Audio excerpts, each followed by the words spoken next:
Зохиолч Стенү хувь заяаны эргүүлэг 2 дугаар бүлгийн 8 дугаар хэсэг. Шавар байшингийн хонгол дармагц дэн асаан урагшлах луухан болгоомжтой аваарай. Алив жаргалаа. Миний хөө ахаад дэн асаа гэж зааварлана. Хоёр дахь дэн асснаар хонгол илүү тод гэрэлтэй болж өмнөр нь давуунжуулан халахсан тавиуруудыг хараад бүгд уулга алдан гайхшран хөшчөв. Аваа, энэ юу вэ? Би чалгаагүй анх удаа алга харж байна. Монголын сүүлчийн хааны эд хэрэглэл бололтой юм. Бас бидэнд үлдээсэн алт эрдэнэс ч байгаа.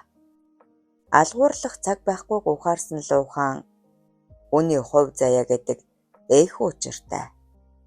Нэгний дутуу үлдээсэн сайн үлийг бид гүйцээх учиртай болжээ. Тэгэхээр миний хүүхдүүд зайтар сонс. Алхам дутамдаа анхаарал болгоомжтой бай. Гэх үед аваа та тодорхой хэлэл дээ. Юу ч ойлгохгүй байна. Хэмээн чичгэнсэн хоолоогоор шивнэх жавзан нэг л мэдгэтэл бэлэгтээ тас зурчсан зогсож байв. Ээж маань богд хааны хайртай бүсгүйгээс төрсөн охин.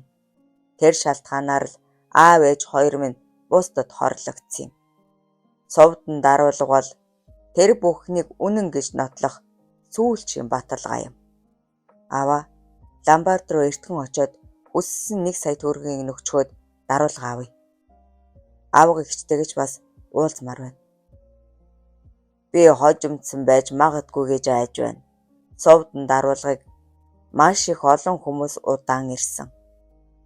Тэгвэл түргэлээ л дээ. Та нар энд байгаа эд агуурсыг эмхэлж янзал. Би совдон даруулганы араас явлаа. Аваа. Санаа зоволтгүй. Жаргал Цэнгүүнжин 2 маргааш оройд амжиж хөдөө явна шүү. Дуухан нэмж юм хэлсэнгүй гараад явчихав. Араас нь ухс хийх гэснээ гараа атхан таг зогссон жаргал аав хэлснэрээ алив шалвлаа гэснээр бүгд ухсхийн алт мөнгөн эд агуурс судар номнуудыг эмхлэн цэгцэлж эхэллээ. Алт мөнгөний дархжуул болоод Ламбардны эцдийг тунсаа мэдэх луухан гэрээс гарсан даруйдал такси бариад вокзал хэмээн товчхон хэлээд бодолд автав.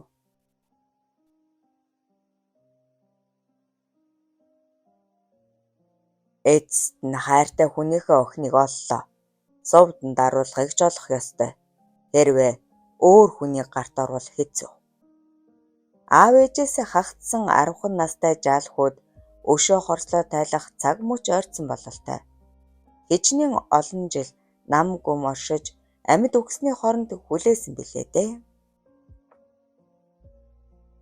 Вокзал дээр буумагц хоош иргэн шогшсоор Ламбардны эзэн Лувсангийн байрны дэргэд ирээд цонх руу харвал гэрэлтэй байна. Нэг давхар болоод ч тэрөө дотроо халамцуухан дуулдах хүмүүсийн хоолой тодхон сонстно. Үлээх хэрэгтэй. Надаас өөр хүн иржиж мэднэ. Аманда бовтонсаар сүүдэр бараацсан луухан ийш тийш сэрэмжлэн харсаар тун хянамгаа суусаар байна. Цаг гарангийн дараа дуайлан угнах 2 эр байрнаас гарan гуйван алхасаар зам бараатхыг хараад Лувсан биш гэдгийг төвггүйхэн танилаа. Том олзоолоод баяраа тэмдэглэжээ дээ. Үнэт дэдлийг дэндүү сайн мэдэгч чухам ямар учиртай совдон даруулга вэ гэдгийг та нар даанч ойлгохгүй л дээ. Согтуу өрчүүдийг гарсны дараахан Лувсангийн байрны гэрэл унтарч лууханж өндив. Гэтэл машины гэрэл мис хийтэл тусан шүүнхээтэл ирж зогсноо хэдэн хүн буугаад орц руу пижигнэлтэн орчихжээ. Хотын төвийн өндөр орон сууцнуудын нэгэнд Даянгийн тансаг өргөө бий. Том бүтэл муудаа өдөр өнгөрч баггүй бухимдсан Даян арх задлан уусан боловч тайтгарсангүй. Гэтэл гэрийн утас хангинан шүрэн авбал туслахын яаран бачимдсан хоолой. Юу болоо вэ? Охиныг олчих уу? Үгүй. Гэртээ хараагүй. Аарчаагүй новшнууд. Тэгээд юунда бачимдав? Дарга. Нөгөө сувдан даруулганы сураг гарсан. Даян золтой л орилчихсангүй. Чи юу гэсэн бэ? Тайван яар. Бид нар энд тэнд нүд тавьсныг та мэдэн дээ. Гэтэл нэг ламбардны эзэн дээр яг дүрээр ирснийг мэдлээ. Маш явал би одоо хангарлаа. Сандминд хувцлаад гэрээсээ яран гарвал машинж ирж угсгийн суугаад алив тодорхой яриад орхи гэж адгав. Ялалт кино театрын тэнд байдаг ламбарданд нэг бүсгүй ирж даруулгыг барьцаалсан юм байна. Яг мөн бэз. Тэр баталгаатай ламбардны эзэн эртний эдлэлд мэрэгчсэн хүн. Алив гээшгээд бай. Өөр хүн өрсчихвэ. Сэлүүхэн гудмаар хурд нэмэн давгсаар вокзалд ирж нэгэн байшингийн гадна зогсоход даян төрүүлээ дор. Яаж ажиллахаа та нар мэднэ гэж тушаав. Тэдхэн хормын дараа шаал согтуур даянгийн өмнө сөхрөн суучихсан өчгөөгч байв. Их ховор даруулга байсан. Маш нарийн уран хийцтэй. 40 орчим насны бүсгүй 500 мянган төгрөгөөр тавьсан. Уг нь би 300-г санал болгосон л доо. Гэтэл яг 500-гээд хөдлөөгүй. Даруулга хаана байна? Ажил дээр байгаа. Даянг дохиход туслах нь өнөөхөрийн хоолойг боомллоо. Би үннээ хэлсэн. Бас нэг хүү. Юун хүү? Ажил тарахын алдад нэг хүү ирээд даруулгыг буцааж авна гэдэг. За. Бэлэн мөнгөтэй ирсэн. Миний зөв үхрээд 1 сая гэж хэлээд өгөөгүй. Чи тийм үн цэнтэй эдэг ажил дээр орхино гэж байхгүй. Үннээ хэл. Туслах ахаад л хоолойг нь боомлож эхлэхэд ламбардны эзэн гарваа сарвалзуулан за 1 сая төгрөг өгөөд аваа. Бүсгүйд хэлэх хүүхдээ үлдээ. Гээд сулармагц шүүгээр үгээ мөлхөн ухаж дааванд бодолтой зүйл гарган сарвайв. Ёр бусын өнгө төрхтэй гайхалтай нарийн хийцтэй совдон даруулга мөн бололтой. Аав минэрсэн зүйл мөн байна. Дэсээр өндөх даян үйлэлэг толгоогоо дохих төдийд бүгдгхэн чимээ дуулдан ламбардны эзэн үгтгийн унжээ. Эхнэр хүүхэд нь яхав. Биднийг хараагүй зү. Гэхдээ төмөрдчих. Даянг орцоор доош буун тамхи хасаахад галын дул улалзан хиншүү хэрвс үнэрдэж эхэллээ. Алив явцгаая.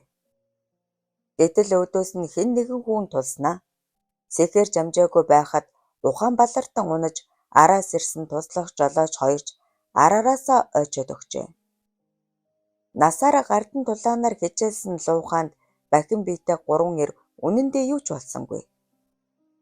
Төргөн шалмаг хөдлөн эхний эрийг нэгжээд л ирсэн зүйлээ олцхов. Тэр яг цагаа олж иржээ. Зорьсон хэрэгээ бүтээсэн ч цонхны цаанаас орилох дуу улам хүчээ аван дүрлзэх галын дүлийг хараад зог тусснаа туслахаар угс хийжээ. Гэнтийн зочны баян гэж таньсан долгор эрээгүй үйлдэлт нь эгдүүцэн хүчлэн түлхээд чи чинь яаж байна? Чамайг би ийм хүн гэж бодсонгүй гэж хашгичав. Баян балмагдан сандарч алхам угуурснаа. Би чамд хайртай. Гэтэл чи юу? Чи намайг харахгүй байна уу? Эр нөхөртэй бас хүүтэй. Айл гэрийн эцэгтэй. Би чамд амласан шүү дээ. Сургуулаа төгсөөд ирнэ гэж. Амсан. Над доо. Чи андуурсан бололтой. Чам зүрхэлж хэлээгүй маа. Аав ээжтэй хэлээд тохирчихсан байсан юм. Хинтээ тохирсон гэж? Манайхан танаа талигаач аав ээжтэй чинь. Энэ зур аль хэдийн хувцас өмсөж амтсан долгор хүү гантруу сэрээгээд хүү минь бас манайд муу хүн. Хаалга дуурах сонсдон эргэж харуул баян гараа давчихсан бай. Хүүгээ ингэртэй нагаад хэдэнтэй өмөлзөн уйлах шахсан долгор анисгай арчин ийм хүн гэж үнэндээ сансангүй. Золтой л. Хүчтэй озуулсан уруул нь хорсож бахим гарт базуулсан өгзөгөөх нь янгинана. Хар нэлхаасаа л өнчрөл хагцлыг үзэж хүнд амьдрал туусан долгорт дандаа сайхан хүмүүс таарч туслаж ирсэн. Хогон цэг дээрх навсгар эмгэн зүрхний гүнд үргэлж дурсагдах зоримог харцтай хүү.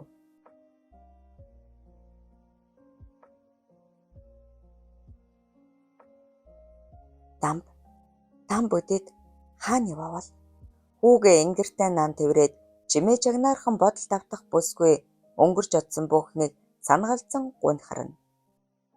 Зар би сайн аав ээжтэй болж сайн ч хүнтэй ханиллаа. Бас сайхан хүүтэй болсон. Сод хүүгээ эргэж ирэхээр жирэмсэн болснод булгана. Ямар их баярлах бол. Хэд хоногийн дараа эр нөхөр нь ирж долгорын санаа амран гант дурж бөөн баяр хуурвалжээ. Миний хань нэг л сонирн байх чинь юу болов? Ойрд нэг л хачин байна. Юу дэрв? Хэн нэгэн чамаа гомд байгаагүй ээ. Гэнэтхэн мэгшин уйлсан долгор тэр шөнийн явдлыг нэг мөр ярьж дуусгаад шаас огтов байна лээ. Дараа нэг таарахад гүйлцэд буруу хараад баргал зүгтчихсан. Содхүү нудрага шажгантал атхан хүрлээ цууснаа. Мав шиг аландаа. Гэр бүлийг минь доромжилдаг тэр юм. Дэсэр өндийхэд долгор гарнаас нь зуран хань минь. Ингүүл бүр буруудна. Чи хүүхдүүдээ бод. Хуйл нам чангараад. Хүүхдүүдээ. Тийм ээ. Би жирэмсэн. Үнэн үү? Суун тусгаад долгорлоо өвдөглөн зүтгэх содхүү. Баярлалаа чамдаа. Би чинийхээ үгэнд оръё гэж шивнэжээ. Гэхдээ эхнэртэй амласан хэдий ч Баянгийн гаж төрөмгийн үйлдэлд хорссон содхүү эр хүний хуваар уулзан эрүү шанаанд нь сануулга өгснөөр тэр явдал тэгсхийгэд мартагдав. Өдөр хоног өнгөрсөөр долгорын төрх хугацаа болж бүр хэдэн хоногор хэтэрчихжээ. Чи хугацаагаа буруу тооцсон биш үү? Яалаа гэж те. Тэрийгэ мэдлгүй дээ. Эмч хэлэхдээ илүү тэлцдэг гэсэн. Нэг их хор нөлөөгүй. Тэгвэл би аймаг явчихад ирье дээ. Дарга маань хурал зуух ёстой. 2 л хонох байх. Хань алцахгүй. Содхүү явсан тэр шөнө дахиад л баян согтуу хүрээд ирлээ. Айд цочирдсан долгор хүүгээ тэврэн орлоо шигдтэл нүдээ завчихгүй ширтэх Баян миний хүүхэд үсттэй долгороо. Үннээ хэл. Би дулмаагаас салаад. Зайл. Хугацаанд таарч байна. Чи галзуураа юу? Яахаараа чиний хүүхэд байдаг юм? Тэгэхэд юу ч болоогүй. Би эргүү хүн биш. Баян яг л солиотой хүн аятай толгоогоо барьсаар дөгтөл долгорын гэдсээр хүчтэй хатгуулан өвдөж ёолсоор эвхрэн унжээ. 8 дугаар хэсэг төгсөв. Хувь заяаны эргүүлэг 2 дугаар бүлгийн 9 дугаар хэсэг. Ламбардны эзний гэр бүлийг галын аюулаас аварч чадсан Луухан цагдаа болоод галынхан ирэхээс өмнө ам мөлтөс бултаж амжин байшингуу дундуур сүлдсээр холдож чадлаа. Сэтгэл нь хөөрөн догдлож олон жил хүсэн хүлээсэн мөрөөдөл нь биелэгт өгчихсөн юм шиг. Гудамны харанхуй хэсгийг бараадан зөөлхөн шогцсоор гэртээ ирэхэд хүүхдүүд яг хэлсэн ёсоор нь бүх зүйлийг эмхэц янзалчхаад ядарсан бололтой унтцгааж байв. Халаасаа тэмтрэн өнөөх сувдан даруулгыг гаргаж үзээд удаан нэгтэлсний эцэст мөн байна гэж аяархан шивнээд гартаа чангаатхан удталсав. Яг л ээжийнх нь өнөртөх шиг санагдаж хамгийн сүүлд харсан тэрэл дүрээр нь нэхэн сангалцлаа. Зогт миний хүү. Зогт хүү минь зогт гэж айдуу боловч шийдмэг өгүүлхэн сонсогдож өөрийн ирэхгүй ансах чихтэн умалцав. Сэтгэлээ чангалан барьж чадсан Луухан түрхэн зур дуг хийгээд эртхэн сэрэн цай холоо зэглээ. Жаргалаа. Миний хүүсэр дүү нарааж басга. Авга ихчдэр чинь очицгоё. Гэв хэдхэн мөчийн дараа сэтгэл огшоосон үйл явдал болж цусан дурлалын эгч дүү нар баярын нулимс асгаруулсаар уулзалдаж хэн бүхнээс илүү догдолсон гантуул. Бурхан минь. Ийм сайхан уучрал гэж байдгаа. Орчлонд ойр ганцаараа үлджээ гэж хичнээн шансан билээ дээ. Хэмээн бовтонсаар байлаа. Тэднийг тайвширсны дараа хоолоогоо залсан яриагаа эхлүүлсэн Луухан хувь заяаны эргүүлэг гэдэг нь хайртай хүмүүсийг холдуулдагч бас учруулдаг учиртай. Та нар минь ингээд бие биенээ олж чадлаа. Гэхдээ болгоомж ил өдөхгүй хэмээгээд совдон даруулганы тухай тун дэлгэрэнгүй ярьж өгөв. Анхааралтай сонсож суусан Гантуул догтлон нулимстай инэв хэлээд би төрсөн аав ээжтэй их гомддог байлаа. Хожим мөргөж авсан аав минь энэ даруулгыг өгөөд чи төрсөн ахтай хүн шүү. Энэ орчлонгийн хаа нэгтээ яваах. Заавал олж уулзаарай гэж амжилан хэлж загсан. Гэвч би хаанаас ирэх учраа олоогүй л явлаа. Гэд жаргал Жавзан хоёр руу инээмсэглэн цаашид та хоёрыгоо би асарч халамжилж явна хэмээн шивгэнжээ. Гантуулын бие галбар дуу хоолойны өнгө үйл хөдлөл нь яг долохор тэртээ үлдэж хоцорсон бяцхан охин амьлаад л босоод ирсэн гэлтэй харагдана. Гантуулаа чи дургу үзэхгүй бол манад амьдар. Тэр нь илүү аюулгүй гэж лууханыг хэлэхэд бүгд толгой дахин зөвшөөрчээ. Жаргал Жавзан хоёр бол угтаа хантур хатангоо. Энэ хүртэл өсгөж хүмүүжүүлсэн лууханы үгнээс хэн зүрх хүлээ дээ. Дээр нь Гантуулын бяцхан хүү хантур цэнгүүнжин бэлэгт нэмэгдэн өнөр бүл боллоо. Шинэвтэр 69 мөшийн худалдаж авсан луухан дээр даруйдаал аян замын бэлтгэлээ базаан жаргал цэнгүүнжин хоёрыг өдөж өгөөд бэлэгтэд хандан "Миний хөө чи тун болгоомжтой байдгийм шүү. Ламбард руу орж даруулгыг асуусан болохоор хэн нэгний хараанд өөртсөн байж мэднэ. Сонгуулийн сурчлагаанд явахдаа Жавзангаа сайн хамгаалахаас гадна нэр дэвшигч баян ажигал. Төрсөн хүү даян хаана ажилдгийг нь чи мэддэг боллоо. Болгоомж илүү өдөхгүй хэмээн амжилан загчээ. Тэр жил аав ээж дүүгийнхээ хамт хөр баяртайгаар салхи татуулан давхиж явсан танил зам. Насан балчир байсан хэдий ч бүх зүйл санаанд илхэн. Сэтгэл зүй сайтай хадуужан хүмүүжүүлтэй хэдий ч самсаа шархран амьсган чигтэн.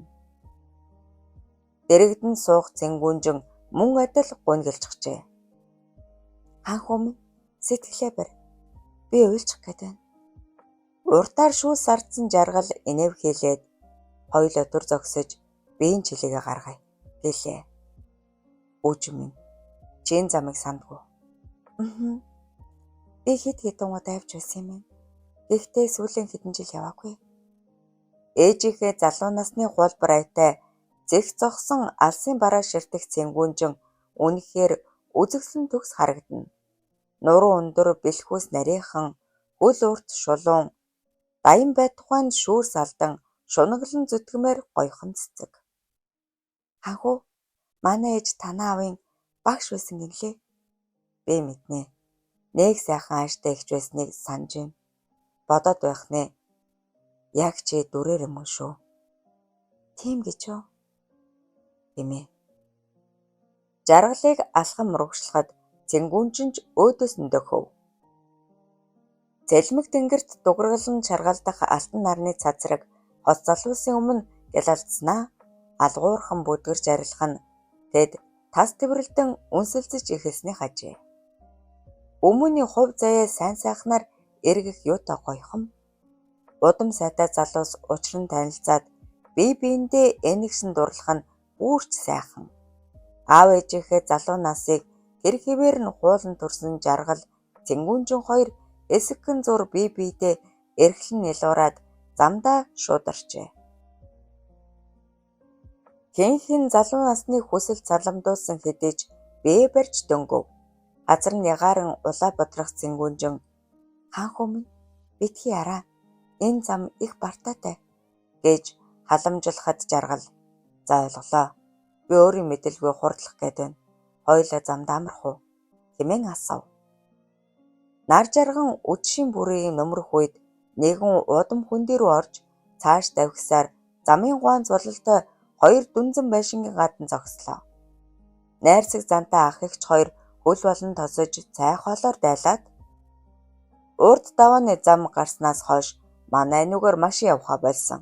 Та хоёр өглөө эрт хөдөлсөн дээр Энэ хуучин зам эвдрээд тун хийцүү гэж зөвлөлөө. Замд машин огт таараагүй юм. Тийм учиртай байжээ. Удахгүй сонгуул эхэлнэ. Эндээс нэр дэвшигчид асфальтын зам барина гэдэл байгаа. Хүний бараа харалгүй удсан гэрийн эзэд их л яриа хүмүүс аж. Ширээн дээр шилтэй арх задран ундаг тойрч жаргалд шахсаар хэд хэд татуулчихв. Ахын алдар нэр хэн гэдэг вэ? Элбэг. Энэ дэрд сууршаад 10-аад жил өнгөрчээ. Элбэг их булээр халамцах тусмаа дуун чангаран сайхан хоцууд нуруу туруу нүд хөмсөг мөн сайхан. Аль нутгийнх гэлээ? Манай Залгаа аймгийнхан байна. Хэмээн зогсоо цайгүй бовтнож байв. Сүүлдээ залхаж эхэлсэн жаргал өндийгөөд ах их хоёрт баярлаа. Бид хоёр яруу яв юм л да. Танай буудал түр амраад явж болох уу? Гэхэд гэрийн эцэд дуртай наргагүй зөвшөөрөн дэрэгдэх байшиндаа оруулан ор дээр засаж өглөө. Нэг нэгнээсээ ижиж эмээлгүйгээр оронд орсон залуус бисээ тэврэн үнсэлцэж шуугтан амьсгаадаж эхлэх үед машины хурц гэрэл туссаар элбгийн гадна зогсчих шиг болжээ. Зовдон даруулганы сураг гарсан ч дахиад л алдагдчихав. Энэ тухай сонссон баян царайгаа хүрзээлгэн өмсгөө зангидан бодолд автаж сууснаа.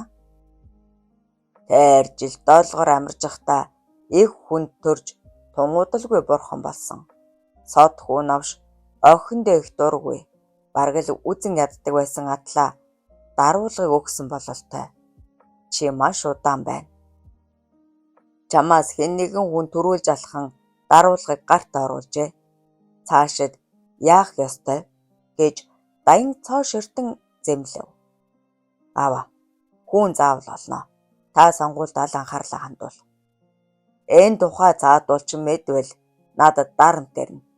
Тэгэхээр гэрч байж болох хүмүүсээс эртхэн сал. Ламбардны эзний гэр бүлийг ажиглаж байгаа. Сэмхий гармагцал.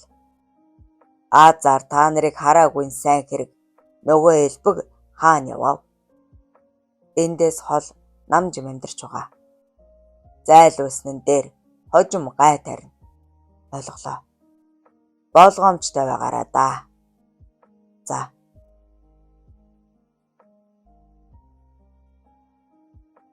Ааваасаа заавар авсан даян тэр даруй хар ажлыг нь гүйцэтгэдэг залуустай холбогдсон үүрэг өгснөөр тэд ч яарвчлан хөдөг зоржээ. Элдэв шантааж танхаа балмад үйлдэлээр зард гарсан 3 эр бол Даянгийн ивэлд багтсан эдгээдүүд. Цаадах чинь их нэртэйгээ хамт цайны газар ажилладаг болсон гэлөө. Их томоожжээ дээ. Надад ийм боломж гаргаж өгсөн бурхан талархъя. Даянгийн нэрээр мөн ч их одорсондоо бид гурвыг чамгүй зовоосон. Тийм шүү. Эр хүний зам хүз урт гэдгийг ойлгуулж өгнө.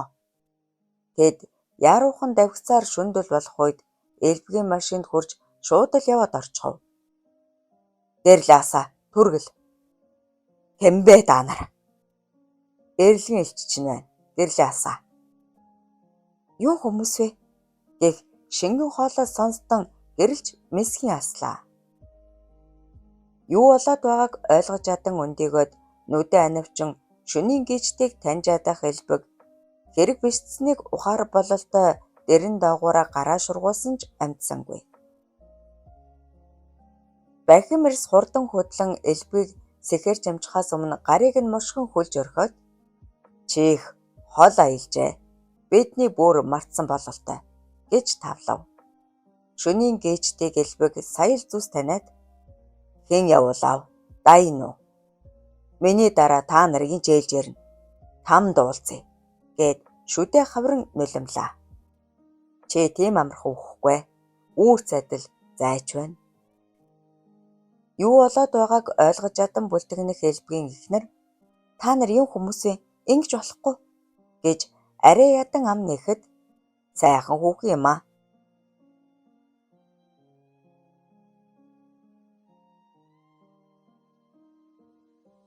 Гарны уяага тайлахыг оролдон гүйчгэнсэн ч чадсангүй. Арчаагүй араатнууд. Хин араатан гэж энэ үүдлийг чийж явсан санахгүй нү. Намайг айлаад л тамд уулзъя. Гэнэт хаалга перхийн онгоосноо зоримхарцтай залуу ороод ирлээ. Дагзанд нь нударгалж амжаад өөдөөс өндийг хоёр эртээ ан ман задалцаар хэвдүүлж дөнгөв. Аха, юу хүмүүс вэ? Энэ уяаг таалаад орх. Наад гурва хурдан хүл. Жаргал хурдан шалмаг хөдлөн гурван эрийг янгинтэл хүлж энэ хооронд эрхнэрээ аргадан тайлгаруулах хэлбэг. Чи хаана ингэж зодолдож сураав? Бид балрах төглөө гэж амьсгаад нь бувтнаад дайм муу новш эцэст нь надаа салахаар шийджээ дээ. Энэ гурав бол тэрний уяаны ноход. Танил нэр сонссон жаргал золтой л даян гээд орилчихсангүй. Аха, би найз охин луга гэсээр яаран гарч гуйлээ. 9-р хэсэг төгсөв.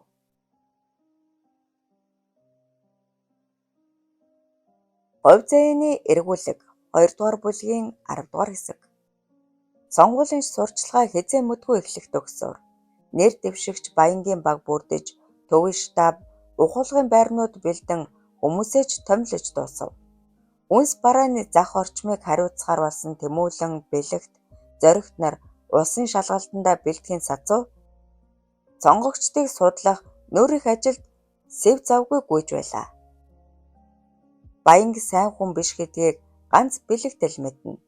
Угтаа бол сурчлах биш харлуулж унгах бодол нууцхан тээх бөгөөд энэ санаагаа хэнд ч хэлээгүй сэмхэн ажина. Найз охин жавцан нь нээлтэн зориулсан шинэ бүжиг давтан өдөр бүр завгүй шүн орой тарах хагаад бэлэгт байнга тосдог ажилтай. Энэ өдөр мөн л оройтож тарлаа. Жавцан дэгдэн гүжирээ тэврүүлэмэгц. Бүжин маань бэлэн болсон. Маргааш амарна гэснээ бэлэгтэд улам наалдаад нөгөө хүн ирсэн гэж шивнэв. Хэн Баян даргуу. Намайг дуудаад. Жавцангийн би чичрэн их л айсан мэд. Юу болоод тэр яасан гэж. Нүд нь амар гялалцаад л тэгснээ гадаад явж сурах уу ахын туслая гэдээсэн. Новш бүдүн гахаа. Бас танаа найзын аав. Хэн сэргэл анх уу. Хачир нэмээд л цэнэ багш хүрдэл тэдний талд. Аль хэдийн гараа зангидан хөмхийгөө зуулсан бэлэгт бөөгд нэг тал болжээ. Би чамд амлая. Тэд чамд хуруугаач хүргэж чадахгүй. Би мэднэ. Гэхдээ тисэх ёстой. Тийм ээ. Тисэх хэрэгтэй. Сэргэлэн дарга. Би харсан. Танаа багштай уулздаг. Муухай юм аа. Тэд хөдлөлдсөн алгасаар луугааныг хүрэхэд гантуул угтан тосоод та хоёр минь гайгүй юу? Бүжин дууссан уу? Нөгөө сурчлагаа юу болж байна да? Гэж дуржигнуулсаар хоол аягалаж өглөө. Гантуул эгчийг харах бүрдээ тэр нэг шөнийн үйлдэлээс үгтлээ ичдэг бэлэгт толгой тохихоос үл хэтэрнэ. Тэднэр дээр луухаа нэмэгдэн ширээн цуугаад жаргал цэнгүнжин хоёр ярьсан. Нөгөө цогцолгой бурхан болчихож би дамжсангүй гэд дууга хураачхав. Тэгвэл хэргийн өчхийг нэг бүсгүй байх ёстой. Тэр нь цэгэнэ. Олчхвал учиртай юмсан да. Аяг тавг угаа зогссон гантуул царайгаа бараалган бодол болсноо ээтрэтэ хэрэг. Гэтэл би юу ч хийж чадахгүй гар мохор суугаад л. Чи нэг хэсэг гадуур гараад дэмээ бах. Ядад сонгуул өнгөртөл. Ойлголоо. Ингээд цагдаад хэлж яагаад болохгүй юм бэ? Би оролцсон. Баттай нотлох баримт байхгүй бол нэмэргүй. За, амарцгаая да. Сайн амрах хэрэгтэй. Луугаан чимээ алдран цаад өрөө рүү ороход бүлтгэнэт суусан жавзан сэм догсоор бэлэгтийг дагуулan гараад аав тавгүй ах швэн бидний ирээдүгээс их айдаг бололтой. Баян даргын тухай хэлээгүй чинь зөв. Санааг нь зовоогоод өгөх. Би чамайг хамгаалж дөнгөнө. Жавзан аяархан инээснэ. Бэлэгтэй чи сонсооч гантуулагч ёо яасан гэж. Өө чи ямар тэний юм бэ? Наашир хоёул энд хонё. Байшинтай залгаа жижиг өрөөнд орсон Жавзан энд аав ээж хоёр минь нэг хэсэг байсан гинлээ. Одоо чи бид хоёр. Хамаг биеийн халуун шатан жижигнэх бэлэгт луухан ах мэдвэл аашлахгүй гантуулагч чалгаагүй. Жохом юу хэлэх гээд байгааг нь сая л ойлгосон бэлэгт санаа намран их удаан хүлээсэн шүү. Танай эмээтэй их адилхан гэдэл байсан. Гэж шивнсээр Жавзан руу дөхөн тэврээд уруулыг нь зөөлөн шимэн үнслээ. Гэнтийн хадлагад өртөж золоор амьд мултарч чадсан элбэг дүү нартаа маш их баярлаа. Та хоёр эртгэн ажиллаа бод. Ах нь одоо зүгээрээ алцахгүй. Гэснээр жаргал Цэнгүүнжин хоёр тэр даруй хөдөлжээ. Ямар учиртай хүмүүс юм болоо. Хоёул энд буудаггүй ч. Харин ч их зүйл олж мэдлээ. Энэ элбэг ах нэг л сэжигтэй. Яагаад? Шөнийн гээчид чинь Даянгийн хүмүүс гин. Тийм үү? Ямар амар юм бэ? Маань тунж сэрэмжтэй хашир хүн. Гэтэл тийм амархан.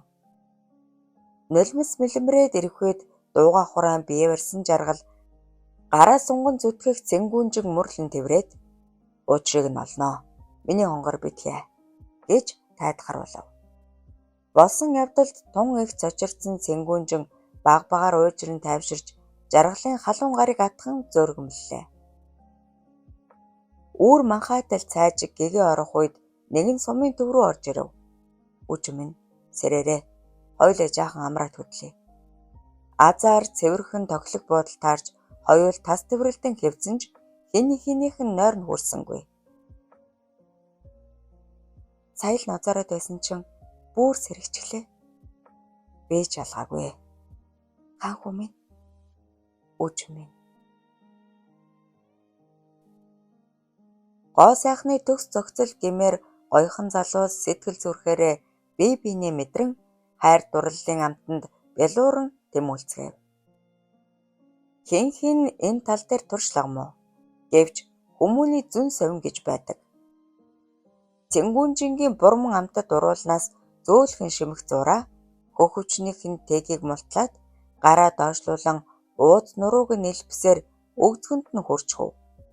Айчмаар дотоожиг нь доошлуулахад ойхин таазаа өргөн дэм болж хоёул бүрэн нүцгэрлээ. Хос зүрх цээжинд багтаж ядах мэт улиглан цохилно. Амьсгалах тоолонд бомгор хөөхөнд төвхөлзөн жаргалын булчинлаг цээжийг шүргэлэн дур хүслийг өтөөно.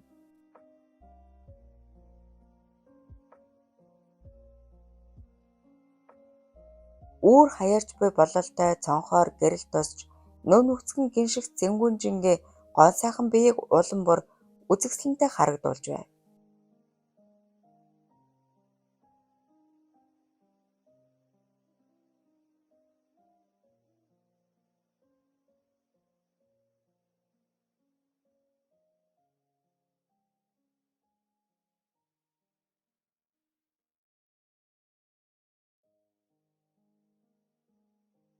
Энэ тухай уншиж сонсож байсан.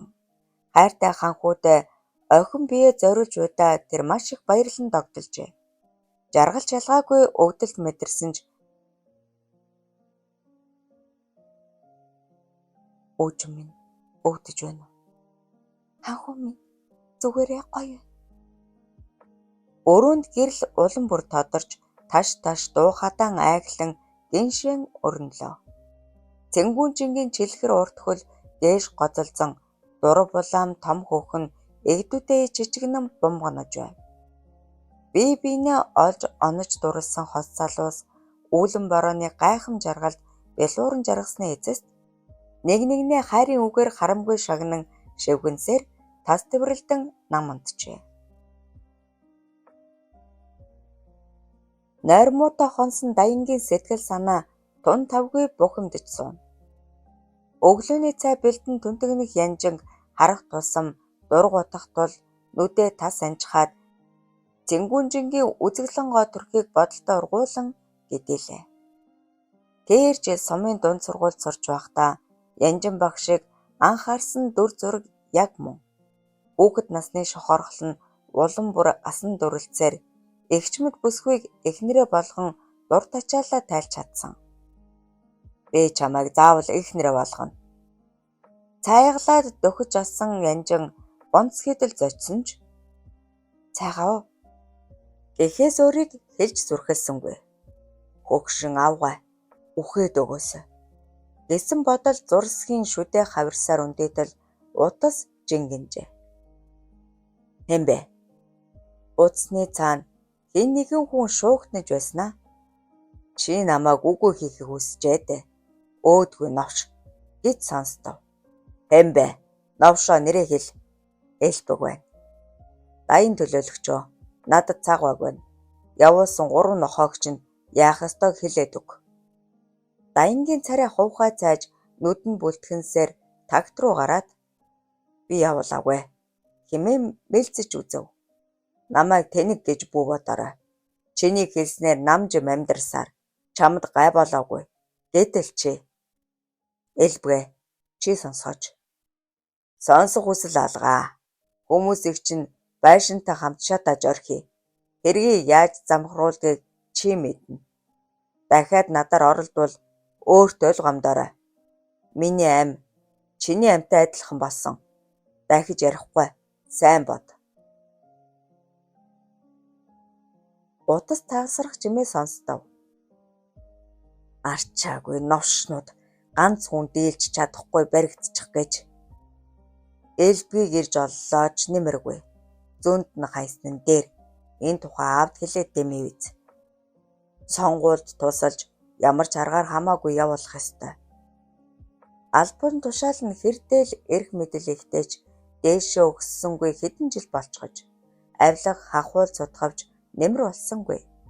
Даян элдвийг бодол хийлэн цаашид юу хийх хэсгээ тунгавж тоймтой юм орж ирэхгүй шаналгана. Би аавынх руу явлаа. Чи тэр охиноо олоорой. Элдв юмд орооцолдож сонгуулийн дүнд нөлөөлөх үедээ. Өрсөлдөгчд маань юуг яаж ашиглахаа мэдэх хүмүүс шүү. Гэчгээд цайндаа ам хүргэлгүй гарч одлоо. Янжингийн зүрх шимшрэн хувь заяанда эрэхгүй гомдон цөрхрөн уйл хагаад үр хүүхдийнхээ ирээдүйд маш их санаа зовж байв. Тэр зүгээр л Даянгийн хүсэл хангагч. Нас ахих тусам үзэсгэлэнтэй биеийг гундаж Даянч тоохоо болов. Хамгийн аймаар нь охин Цэнгүүнжил рүү харах харц. Энэ харц юунд хүргэж болдгийг сайн мэднэ. Азар гант төрийн хүү хан төртөө хувь заяа холбогдлоо. Гэтэл Даянг яахав? Тэр хүсвэл хүүхдүүдийг өд хорхоо аятай нэцэлж чадна. Луухантай уулзаж зөвлөгөө авмаар байвч өөрийг нь тандаж байж болзошгүй тул яахаа мэдэхгүй хямарсаар байв. Узаар яриад ч нэмэргүй. Яаж уулзах вэ? Хүүхдүүд минь хаана явсан болоо? Даян тун онцолтой хүн. Аав нь ялгаагүй. Чи дэрэгд нь олон жил болсон хүн анзаарсан л байлгүй. Үг үйлдэл бүрийг нь чадхаар ажигал. Гэхдээ хэд шунаад хэрэггүй гэж аминчлан загсан Лууханы үгийг мартаагүй. Суусан цэцнээс явсан тэнийг дээр гэдэг дээ. Хэдий болтол номхон наамаа явах юм. Өөрийгөө гэхээс илүү өөр хүүхдийнхээ ирээдүйд санаа зовнисоор үндэж яаран хувцлаад гарлаа. Автобусны буудлын руу ажуухан алхах зураа жижиг толгарган нүүрээ будах дур үзүүлэхдээ ар талаа сайн анзаарч харав. Сэжигтэй юм алга. Гэвч автобусанд суулгүй цааш алхахдаа түүц эн тэрээр шагалзан дэмий тэнэгч дүр үзүүлж нэлээд явлаа. Гарцаагүй нэг хүн дагаад байгааг олж мэдмэгц хамаг биеэр нь хүйдтан айцад автчихав. Автобус руу яаран ороод хойшолоход өнөө хүн ч дагжээ. Хүмүүс дундуур зүтгэсээр хойд хаалга хаагтахаас өмнө үсрэн бууж тэр дороо таксинд суугаад миний тухардлаараа согтуу нөхөр маань дагаад хэмээн хашгирчээ. 10 дугаар хэсэг төгсөв. Хувь заяаны эргүүлэг 2 дугаар бүлгийн 11-р хэсэг. Сошиалист нийгэм задран унахад хамгийн их айж эмээсэн хүн бол баян. Төшөж тулж явдаг дарга нар нь уван зүүн ажиллаа өгч чөлөөнд гарч байдал биштэй тэрлээ. Албан тушаал дээрээ чадхаараа зууралдан шин нам дэлсэж баггүй хүрэн зарсан ч нэмэр болсонгүй. 20 дугаар тогтоол генетхэн батлагдсанаар гэртээ хадгалаж асан мөнгө төгрөг нь бараг хог болчихов. Галзуурахад ганц хуруу дутуу болчихсон амьтан ээжтэй шуцтан өмгөөлөл тусламж ирэн сандарч явсан тэрнийг өдөр гентийн зочид айлчилснаар байдал огцом өөрчлөгдөжээ. Баян дарга, та илүү том амжилтанд хүрэхийг хүсвэл биднийг даг. Удам судраа бодсон ч ирээдүг бодсон ч танд өөр сонголт алга. Та нарын үгийг үнэн гэж хэн нотлох юм? Сая үзүүлвэ шүү дээ. Архивын газраас авсан танаа үг дэцсийн бүртгэл. Баян салганан чичирж хөлсөн арчин сууж байснаа. Надад ямар ашигтай юм? Бадлага хэрэгтэй. Гентийн зочид бие рүүгээ харан инээлцснэ. Монголд тань шиг хүмүүс зөөнгүй бий. Та татгалзсан ч бид өөр хэн нэгнийг олж дөнгөнө. Бадлагаан та үрд Монгол цустай хүн гэж үлдэнэ. Архиваас өөр газар байхгүй. Бид элэг нэтнүүдийнхээ бүртгэлийг олж устгана. Би юу хийх? Илүү дутуу юм хийгээд хэрэггүй. Танил талын хүрээ болоод нийгэмд эзлэх байр сууриа өсөг. Энийг та чадна. Хамгийн чухал нь нэр хүн сайтай, олонний итгэл даасан төрийн хар хүн болох хэрэгтэй. Тэр болно. Гэхдээ мөнгө санхүү бид зохицуулна. Үүд энэ тухай хэлээд хэрэггүй. Бас хар бараан үйлд утгалдуулахгүй байхыг хичээгээрэй. За. Баян дарга. Тайн зургийг хартаа. Нэгэн сувдан даруулганы фотог үзүүлэхэд царайнд хувхай цайн харж байсан. Тэгтээ дөөр амлиг нь. Хаана? Хүүгийнхээ дотн найз ган түр болон эхнэр бүжингийнхэн тухай мэддэг бүхнийг хэллээ. Зочид хэсэг гайхшир сууснаа. Сонин юм. Тэд нарт байх учиргүй юмсан. Гэд сувдан даруулганы тухай нэгд нэгэнгүй хэлж өгөөд зураг ажиг тавьж байгаарай. Алт мөнгнөөс илүү үн цэнтэй зүйл шүү гэжээ. Цочролд орж гүн бодолд дарагдсан баянд үнэхээр өөр сонголт байсангүй. Он цаг улирсаар үсэн хүлээсэн өдөр нь ирж их хуралд нэр дэвших эрх авлаа. Генцийн зочид хэлсэндээ хурж бүх зүйлээр харамгүй тусалснаар нэр нөлөө бүхий төрийн хар хүн болж чаджээ. Одоо ганцхан алхахад л парламентын бүрэн эрхт гишүүн болно. Амтд бодолтой автан зөөрмөлөх баянгийн нүдэнд долгорын дүрх тодорсноо алгуурхан сарнин жавзан гих эгдүүтэй хөөхөн охины дүрээр солигдов. Бүрэн эрхт гишүүн болж хул эхнэрээ солино. Хэмээн эрдэн бодоод тэр бодолтой баясан пискэтэл инээж бүх биеэр тархах хүсэл тачаалын галд автлаа.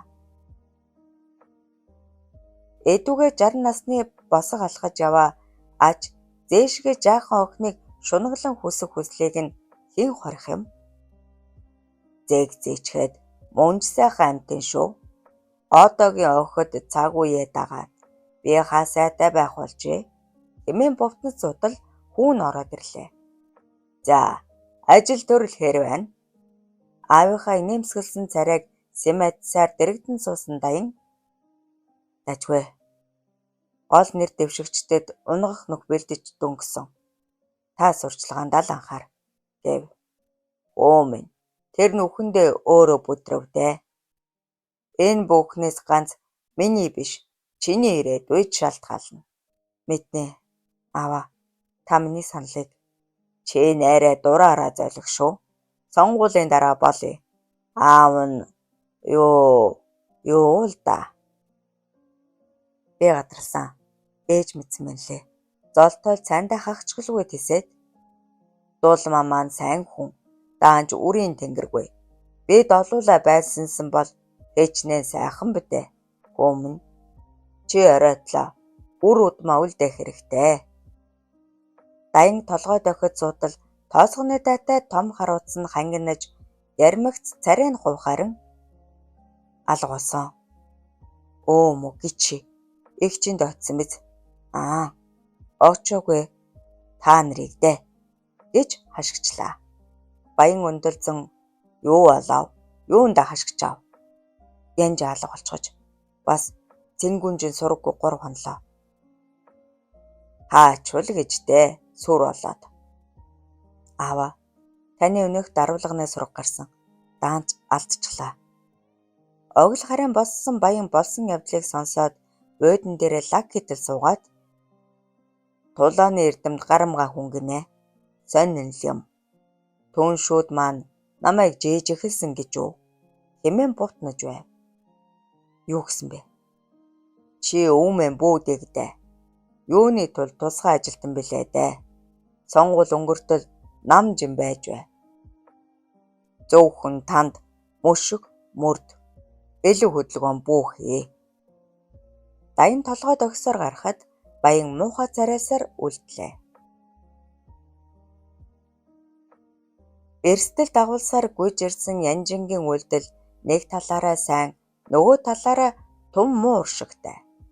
Илүү хөдөлгөөн гаргасанд ихэд дургуутсан Луухан анхааралтай сонсож дуусаад чамд өөр арга байгаагүй бололтой. Тэгэхдээ буруу алхам хийжээ. Цаадах чинь чамаас салах хүсэлтэйж сонгуулаас наан хөдөлгөхгүй. Гол хүсэл нь цэнгүүнжин юм байна. Тэгэхэд Янжин үнэн охиныг минь харахаар л хаачин болчихдаг. Одоо яах вэ? Гэд аргаа бар бололтой нулимс гэлтгнуулж эхлэв. Гантуул дагаж мэлмрүүлэн Янжин гаргад нь тайтгаруулж харин Луухан бодол давтан дэмэл холхино.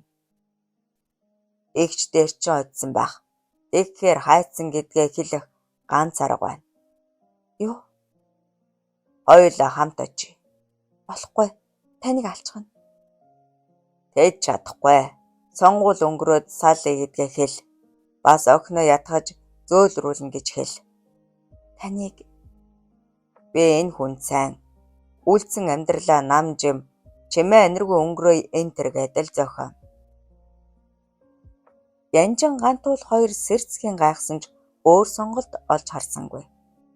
Хамгийн аюул багтаа хувилбар. Янжинг дагуулan гудамж сүлжин явсаар автобусанд суусан Луухан чамайг эрхийг хүлээж байгаа. Сандарч төвдөлгүй хэлснээр минь хий. Гэд зоригжуулан тэврэв. Гэрийнхээ үүдэнд хөрмөгц Янжин үл мэдэг гунигтайхан мишилцээр орц руу орж харин буцан алгасан Лууханыг хоёр бахимэр сугадан чирсээр машин цуулган давхижээ. Яг ийм юм болно гэдгийг хэн мэдэж байсан. Үр зүрхэн шимширч сэтгэлээ хатамжлан барьсаар гэртээ ортол хаачаа дэрв мөмхийн яхан минь гэж орилох даян сая л галзуурсан аятай толгой төрөөгүй нударгалан сүүлдээ газар унган өшөглөж гарлаа. Тэсхвээ бэрх өвдөлт мэдэрсэн ч ганц удаа ч яолсонгүй. Ам хамраар цус садран уурсахад зодхоо зогсон айглах даян хаачаа дэрвэ хэлэхүү чи гэж чихэнд нь тулж ирээд ориллоо. Хүнтэй олцсон юм аа. Болохгүй юу? За өмхийн янхан. Тийм ээ. Үнэн. Ал улаал. Гэтэл би цэнгүүнжинг. Юу гинэ? Ал амар тавин өөхөх минь. Шүдээ тажхинд л хаврах даян гар далааснаа болоод яасан гинэ? Хэл. Би одоо зодохгүй. Чи цэнгүүнжиндээ суухыг хүсдэг. Гэтэл надад ч бас хүсэл бий. Тэр хөгшнө үү?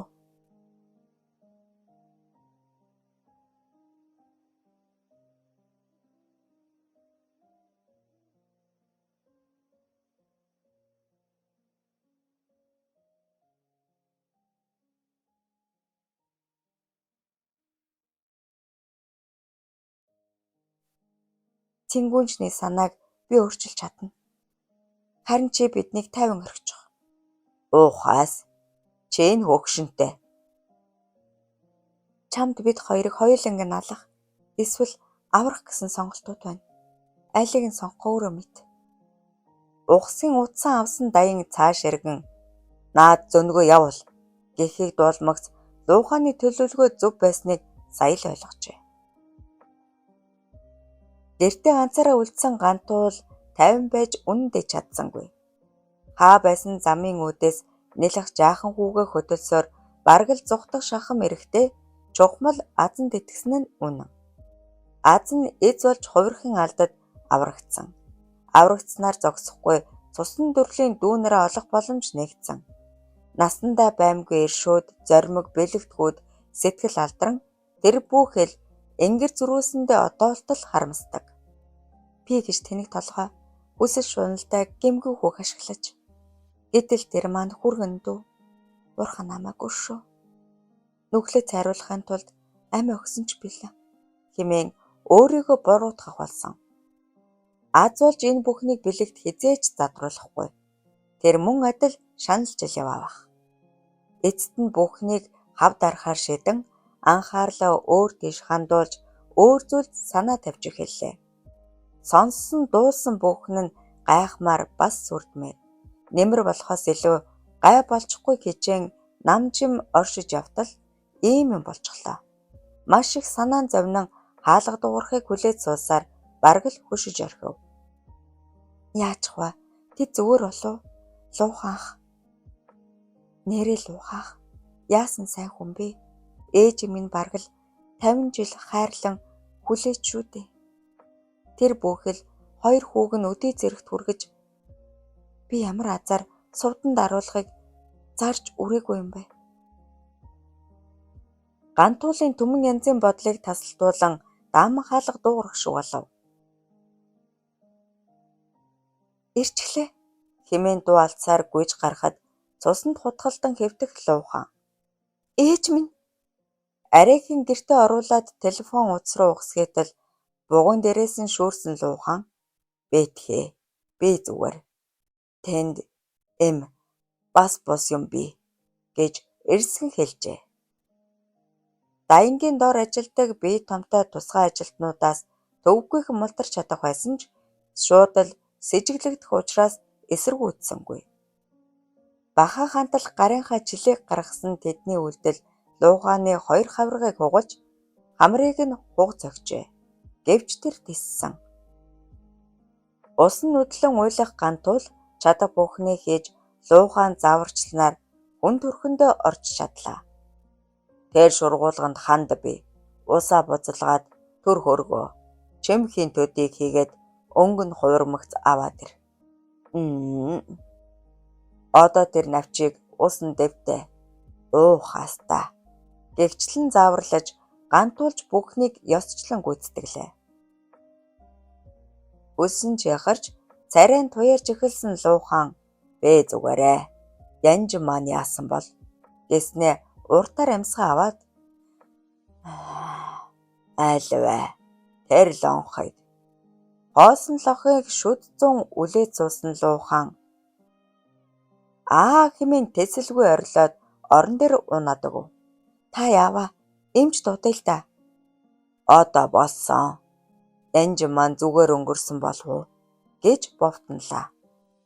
Нэрэл аюул өнгөрсөн бололтой.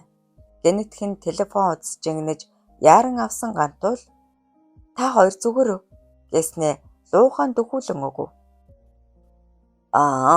Гантуруу бишээ юу жаргал хүү минь хэмээн инээмсэглэн бовтнаад харилцуурыг шүүрэн өмсгөө зангидан удтал ярьсны эцэст тэр элбэг ээжийг олох хэрэгтэй. Гэхдээ цаг хугацаа шаардахаар бол орхиод ирээ гэчихэд тайвшран хэвтжээ. 11-р хэсэг төгсөв.